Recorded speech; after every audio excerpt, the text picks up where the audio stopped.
I've missed more than 9,000 shots in my career. I've lost almost 300 games. 26 times I've been trusted to take the game-winning shot and missed. I've failed over and over and over again in my life. And that is why I succeed. Maybe I led you to believe it was easy when it wasn't. Maybe I made you think my highlights started at the free throw line and not in the gym. Maybe I made you think that every shot I took was a game winner. That my game was built on flash and not fire. Maybe it's my fault that you didn't see that failure gave me strength, that my pain was my motivation. Maybe I led you to believe that basketball was a God-given gift and not something I worked for. Every single day of my life, maybe I destroyed the game. Or maybe you're just making excuses.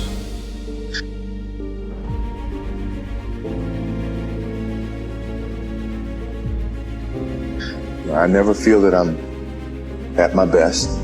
I feel I still have room to improve. I still set goals for myself to strive for. I'm never complacent with what I've achieved. Even though it's been very successful for me, I still feel I have a lot to prove, not just as a player, but as a person, as a father, to some extent as a role model in all aspects. So I'm never really too complacent with myself or with what I've achieved. When I get to a point where I feel I can improve as a player, I walk away from the game. No, I've never been afraid. I mean, obviously you're nervous, but afraid means you're not confident in your skills. I have total confidence in my skills, so I'm not afraid. You had the utmost confidence. Your confidence level was through the roof. Where is it now? On top of the roof. I don't think my confidence changed. I wouldn't have come back into this situation. Sports is a tool that teaches, and it teaches you bad things and also teaches you good things. It's how you perceive those things. I've looked at every experience that I've had, negative and positive, and taken that as a positive. If I wouldn't change anything because I think it would alter some of the other things I have. So when I look back, I can't say that I've had any bad things happen. Sure, I mean, you don't want bad things to happen, but you deal with bad things. You can't have good or without bad.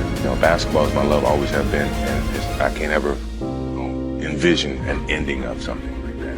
That passion that I have for the game until I'm dead and gone. Until that's when it's, well, I could wait.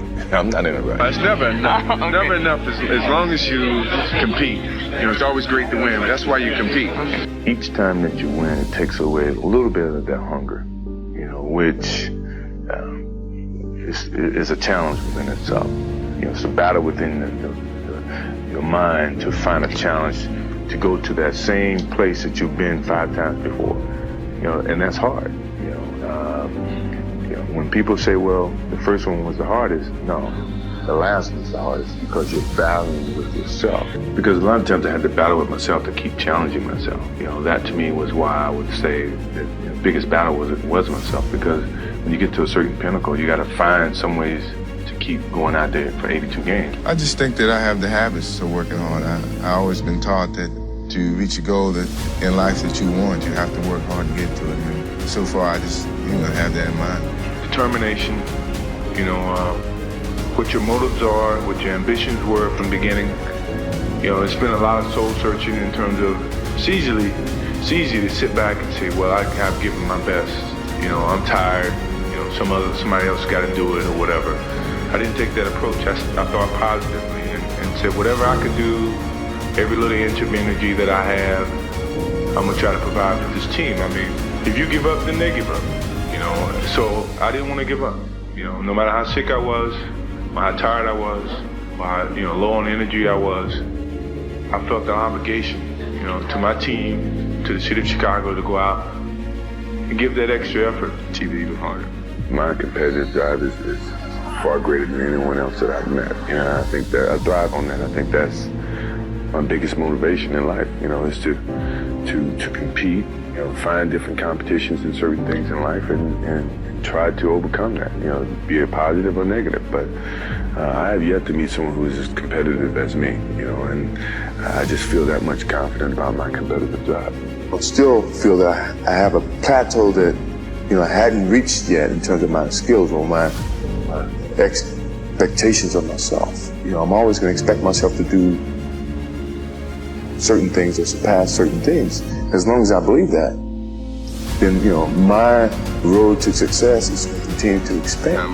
My principal advised me to go to Air Force Academy because he felt that after I finished college, I'd have a job. So I said, no, I don't want to go that route. So I decided to go to University of North Carolina. A lot of people didn't expect me to do so well, but I guess that was a challenge that I faced. And sometimes you have to face those challenges and see what happens. I will not quit this game because of what media has done to me or what other people have done to me. I will quit this game because my skills are diminished. I can't find the challenges to keep pushing myself.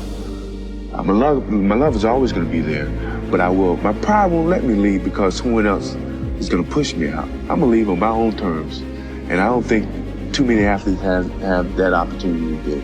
And that's what I want to do whenever it comes to it. We're all old. Sure, we're tired. It's been a long season, but mentally we have a vision. We have a finish that we have to attain. And sometimes you have to do it when you're old and you're tired. And I think it's the test of your will to succeed when you have to deal with some of these negatives. And I'm pretty sure by the end of this playoffs, you'll see the old and the tired people were very, very young and strong mentally. Happy got that. So I think all of those things have evolved and happened to me, who I am, and understand the benefits and privileges I have to be, and not to wear the sleeve, humble about it, and stop, don't wear your reputation as the person out here. Let it happen. Here's who you are.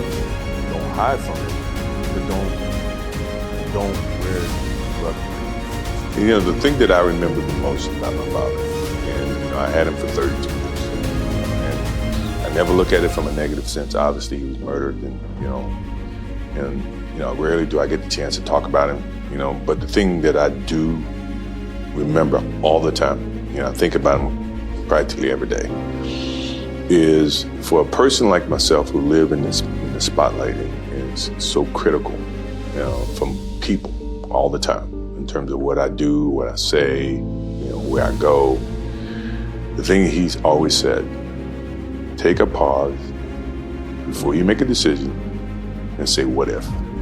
And the purpose for saying what if is that whatever decision you make, always either going to have consequences. And not that I live in a box to where I'm afraid to do things. I know that, as my father says, the what if comment is to be able to deal with the consequences of what decisions you make.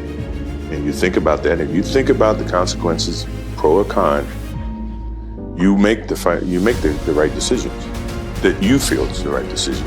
Now, all the decisions I made, other people may view to be not the right decisions from their perspective. But for me to go play baseball, and everybody says, oh, it was a failed opportunity to play baseball. That's what they think. For me, it was the best thing that could have happened for me because it allowed me to go back to the game with a stronger passion.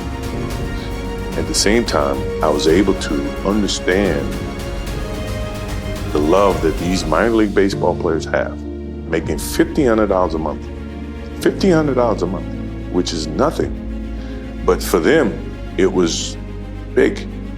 To me, to see that helped me put things in perspective, to understand the platform that I was on in 93, that when I went back to it in 95 and 96, I appreciated it even greater. So when we won those championships and we went through those things mattered to me far greater than what I did in 91, 92, 93. people don't see that, and people will never understand that to be success. All they think about, well, he batted 202, and he struck out a certain number of times. Yeah, okay. But the effort was there, and the learning curve and the passion was there that has transcended not just to me, but to other people who are afraid to do things because they're worried about the perception that may come from other places. To me, that's more gratifying than anything, So that's the things that my father and my mother instilled in me. Take a negative and turn it into a positive. Don't be afraid to fail.